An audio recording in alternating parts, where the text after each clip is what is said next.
Every year in Russia, for well over 1,000 years, as winter evolves into spring, the Russian people begin to celebrate by eating every kind of pancake imaginable for an entire week. Festival goers, dressed as all kinds of strange creatures called mummers, emerge with musical instruments and thematic props to amuse onlookers. This is the ancient traditional holiday of Maslenitsa. When I first experienced this holiday back in 2019, I was so excited and inspired by the costumes and the whole history of the tradition that when I was here again this year in 2024, I just had to participate. The origins of Maslenitsa are from the multi-god period and were celebrated among the Eastern Slavic tribes. People performed rituals that they believed contributed to the death of winter and would then fertilize the coming growing season. Over time, the tradition has become larger in scale, but the activities have remained intact. Each day of the holiday week has activities ranging from building snow forts to wage snow battles, from playing winter sports and games, feasting on pancakes, and then the final sacrifice of Lady Winter by fire to represent the arrival of the sun. Pancakes are traditionally served at funeral ceremonies and are also a symbol of the sun. There should be plenty of pancakes to feed the neighbors, as well as throw a couple of those pancakes onto the fire. These treats have always been made with butter, causing some to believe that the Russian word for butter, which is masla, could be the origin of the holiday name. When I found myself back here at this time of year, I just decided that I had to participate directly, and I wanted to make my own Maslenitsa doll. The straw effigy, symbolizing winter as a woman, is also called Maslenitsa. In the first days of the holiday, people meet with the Maslenitsa doll, take her on sleigh rides, include her in the week of activities, and on the last day, a Sunday, she is sacrificed to the birth of the springtime sun, set on fire and buried in the fields to fertilize a rich harvest.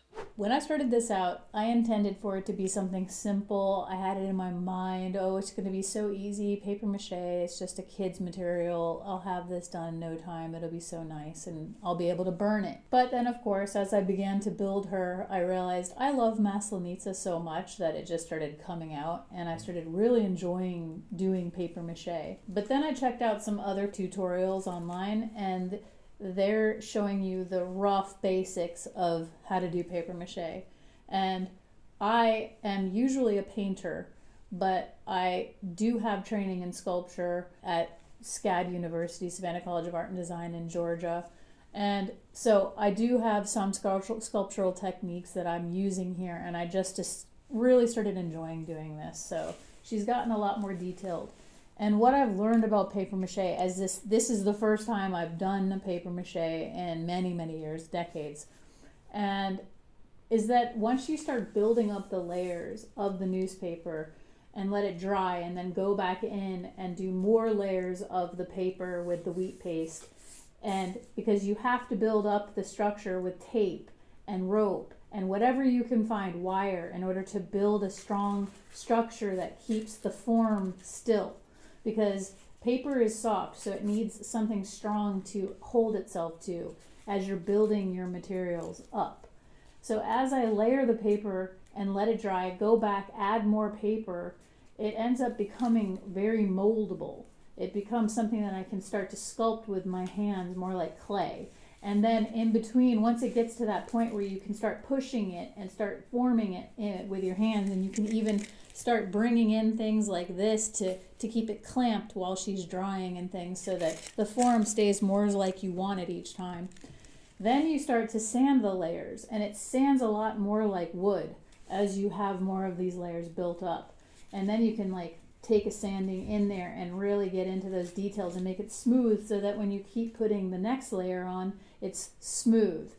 And so you can see how I'm using tape and building up the lips and adding little pieces of saturated paper in there to build the features, to build the structure of the face. You can see that in what I'm doing. Right now, because it's a small joint, I'm having a difficulty with the neck and connecting the jaw so that it looks natural, but it's still structurally solid. So I'm going to have to go in there and keep building up those layers, stuffing things in there, using whatever I need to use, from wire to paper, cardboard, whatever you have around, that you can build into the form, the better. But that's how you start making your sculptures more and more realistic and creative. I didn't want to just have papier-mâché. I wanted to integrate in, because this is Maslenitsa.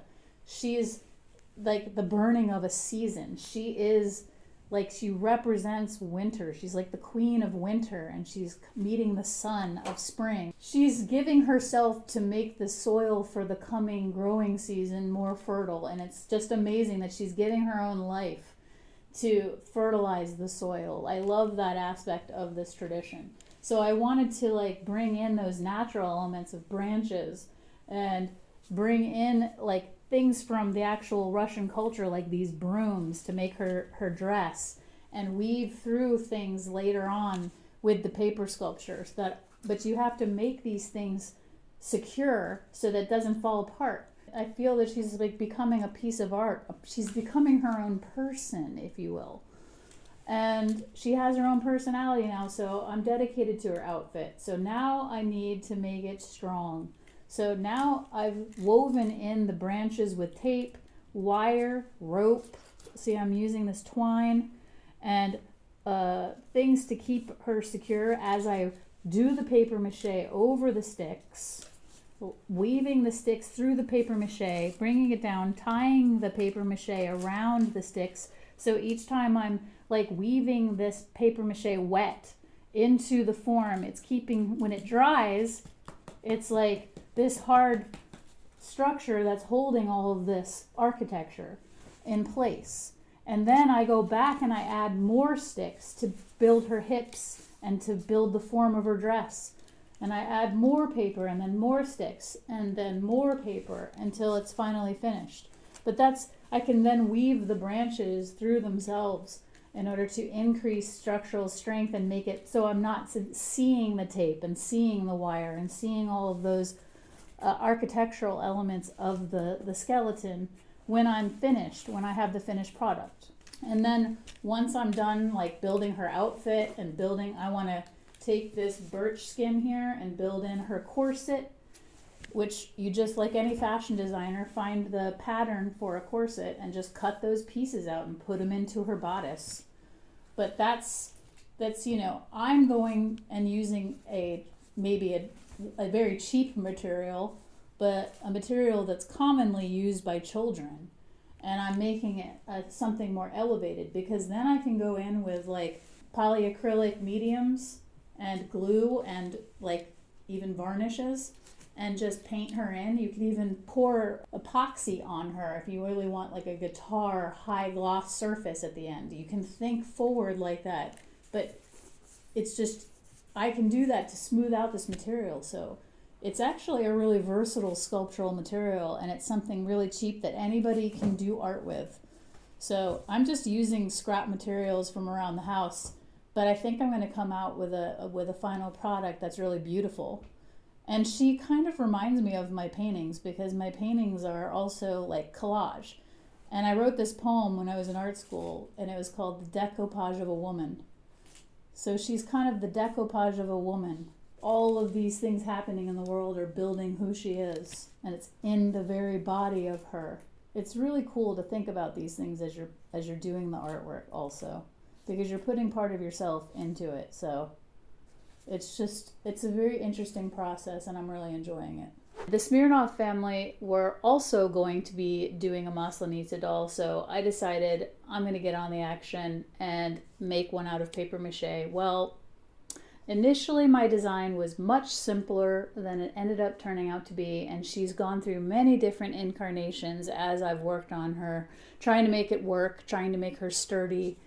Papier-mâché evolved into making her with sticks and branches, and I ended up putting all of the things that I'd been thinking about through the past year, so many world events that have been difficult and so many family events that have been difficult, that I decided to write them all down and papier-mâché them right into my doll, so that when I finally did burn her, that I'd be putting it in the past and starting a new season for myself. And I ended up falling in love with my Maslenitsa so much after the nights and days that we stayed up together, that I couldn't burn her. And everybody else wouldn't let me burn her because they thought she was too beautiful to burn. So when we ended up getting to the Smirnov village, in case you would like to actually see more about that village, you might want to check out one of our previous episodes, and we'll put the link in the description below. Anyway, when we got to the Smirnov village, we decided to make another Maslenitsa doll so that we could actually have something to burn. And we once again put all of our worries and fears and concerns and things we wanted to put in our past to start fresh in the new spring season ourselves. We all decided to put them inside of her as we built her, and it turned out really well. We brought her out into the potato field and we burned her. We celebrated as we were supposed to, and hopefully she will fertilize the coming growing season and bring the Smirnov garden to the next level. I'm not sure how they're going to be able to do that, but Maslenitsa is pretty magical, so I'm sure she'll find a way to make them even have more than they did last year. I didn't end up finishing my Maslenitsa doll as perfectly as I wanted to by the time Maslenitsa came around, but I did continue to work on her, and I fell in love with the outcome. I hope that you will find some value in the process that I went through in order to make her, and I hope you enjoyed the history of this tradition. So if you enjoyed, please like and subscribe, and don't forget to check us out in the future episodes. I hope to see you again. Until then, Paka, goodbye.